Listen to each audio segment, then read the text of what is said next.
But can you kind of dive into that peer-to-peer sort of thing that you're doing? Because I'll tell you what, it's intuitive. It's I knew that I was wearing a mask.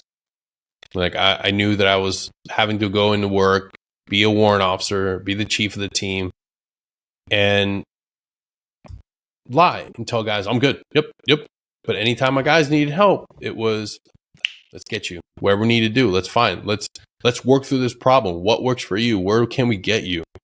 Easy when it's somebody else, huh? Yeah. I quickly learned how to get guys to the right treatment centers, how to refer guys to the right providers that they needed.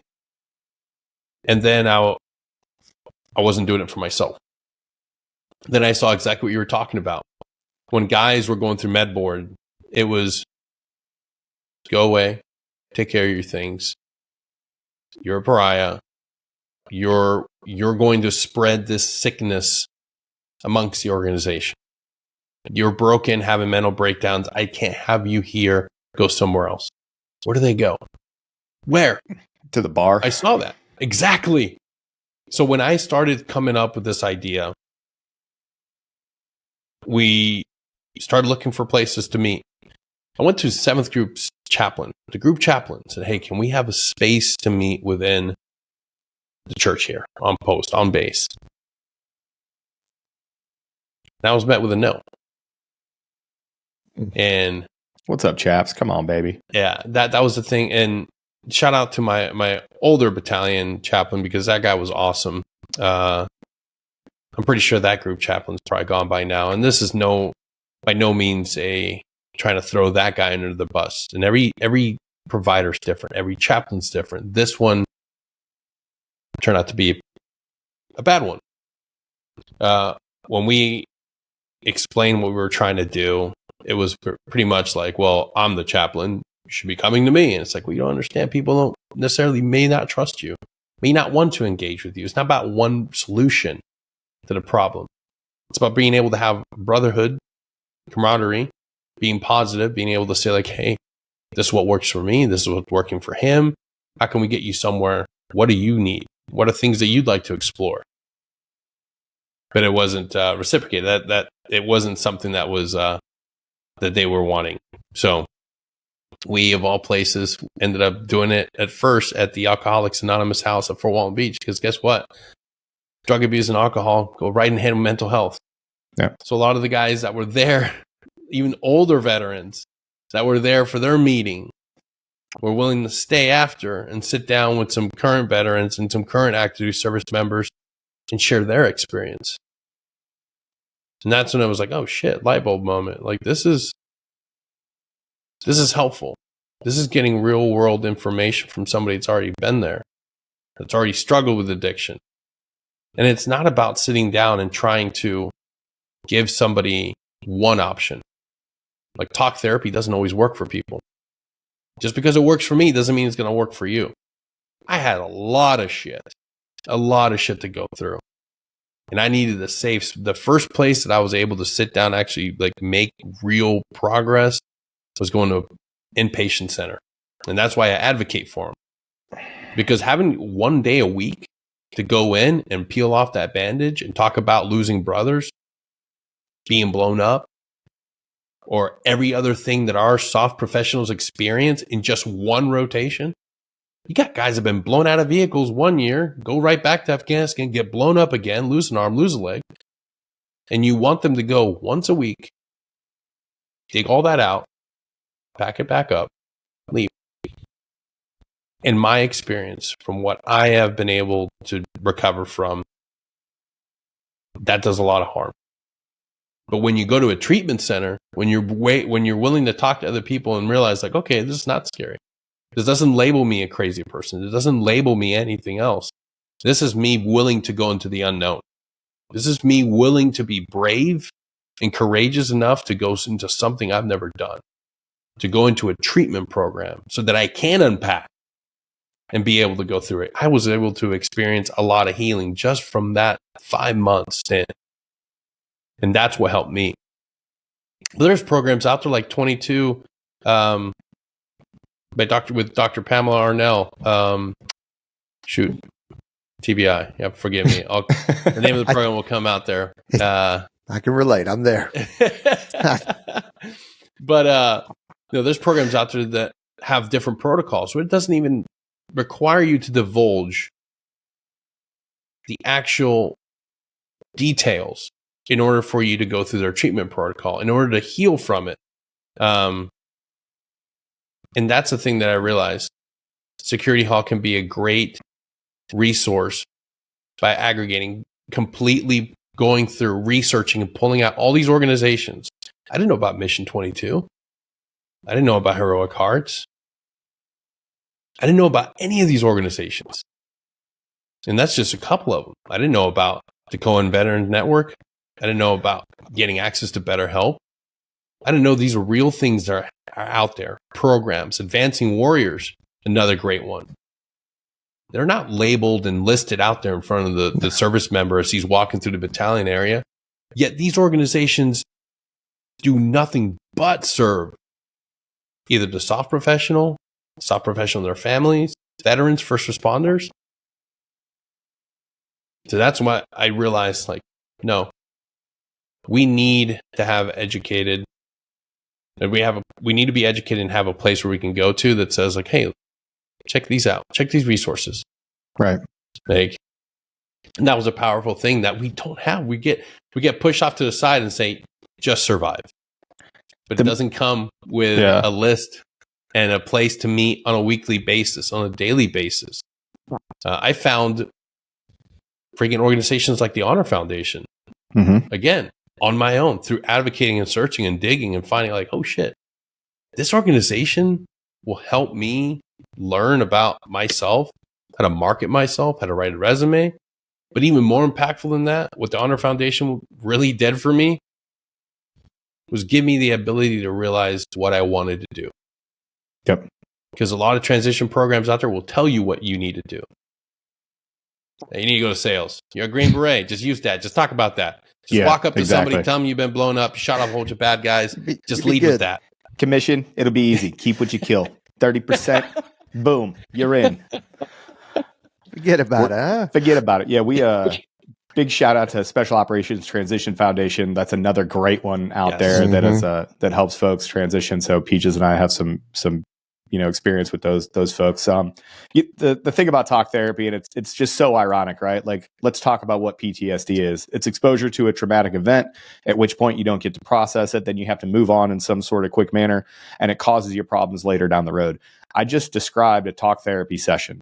You're expected to unpack this box of terrible things. You go through trauma for 60 to 90 minutes, and then it's done, and then you leave. Comparatively, that's why we've seen the huge uptick through GWAT, because you could be in a firefight and 72 hours later, you're having a Guinness in Shannon Airport on the way home. Yep. You know what I mean? So true. That shit happens. We've had missions that lasted right up into the end, guys that were, we would take incoming the night before you leave. There's an incoming attack where you're treating patients. We did that in Bagram. One of the last rocket attacks was, no kidding, the night before we left, and we're treating people that got hit by this incoming, and then we left the next day. That's crazy, and it wasn't just operators. Our support folks were out there as well, because we needed their help. To ask a personnelist to respond to a mass casualty incident and then just fly home, that's ridiculous, right? Life that's changing. Why it is. Yeah. And if you look at World War II, why there was a very low incidence of PTSD, it's because you had 2 weeks on a ship with your brothers to decompress and transition back into the world and talk about those things and, really process it and solidify those events. And, when you talk about talk therapy the way that it is now, and I think that's why it's so important, Denny, that you're talking about all these other things, all these other tools in the toolbox, is because talk therapy is essentially making a PTSD incident every single week, to the point where I would dread it. It got to a point where I would go into my, thank goodness that I found, a couple people that I trust, Laura, Claire, what's up? I love you. But a couple people that I trust that didn't make me do that. That didn't make me go in and talk about these things that are immensely painful. And then 90 minutes later, they're like, okay, cool. We're going to talk about it next week. It got it would be crappy for a day afterwards and a day before. So I was taking 3 days out of my week, really being shitty. Yeah. And it just didn't work. And I went for a long time before I found something that actually worked for me. And to be like, no shade to those other people. I distinctly remember the first guy that I went to talk to about this. And I got done. He was just like, tell me kind of what you're having a problem with. And I told him, and this civilian dude that had no idea, like he worked with other people before, he goes, oh, wow, man, that sucks.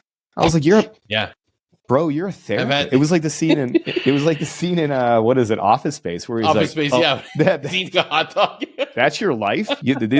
Boy, that's like, oh man, that's messed up. Yeah, that's messed up, dude. I was just like, hey, bro, can you any tools here? Anything? He's like, oh no, we're gonna have to unpack that next week. That doesn't work, man. Like it doesn't. It might work for some people, and I won't take that away from them. And there are some really good people out there that do talk therapy, but Heroic Hearts having these peer-to-peer stuff. Our friend Jarek Fry over at Veteran Bushido Brotherhood and Sam at Reorg Charity, they both use Brazilian Jiu-Jitsu to get everybody together. And it's not about the sport. It's not about the actual act of jiu-jitsu. It's about showing up and doing something hard with your friends. And in between rolls, you can be like, you know what? This week sucked, dude.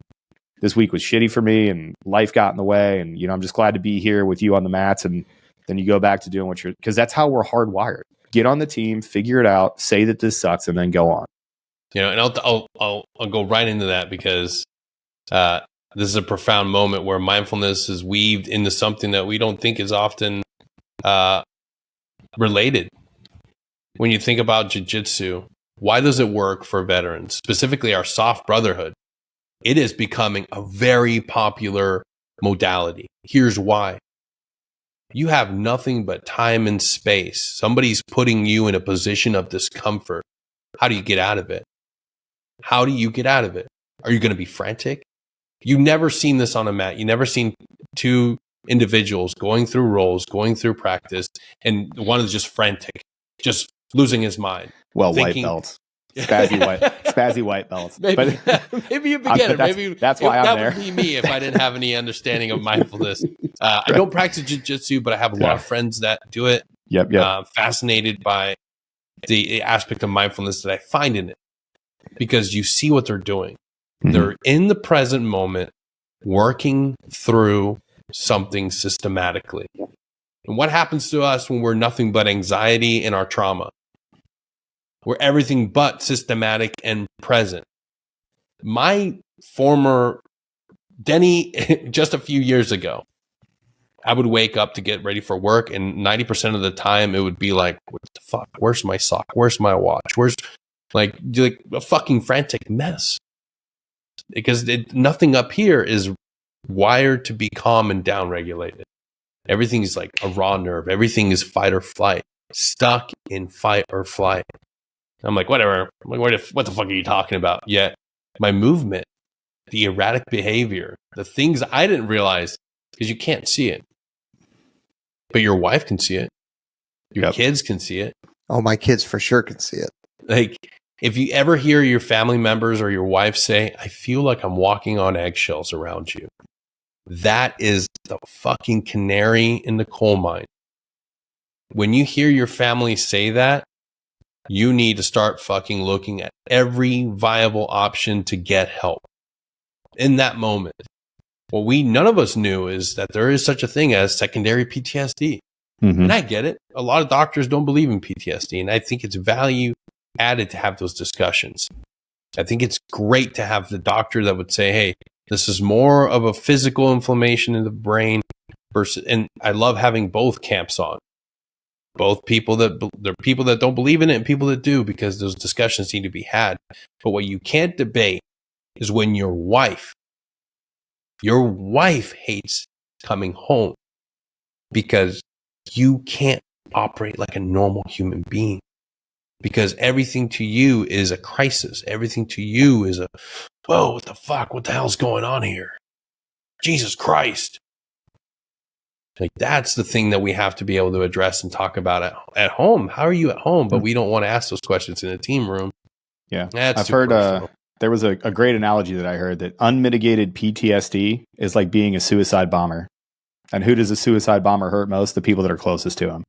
And it's over and over and over again. And like some weird Greek mythology character. You get to wake up anew every day, and you're that ticking time bomb, and you're going to explode and hurt the people closest to you every single day unless you figure it out.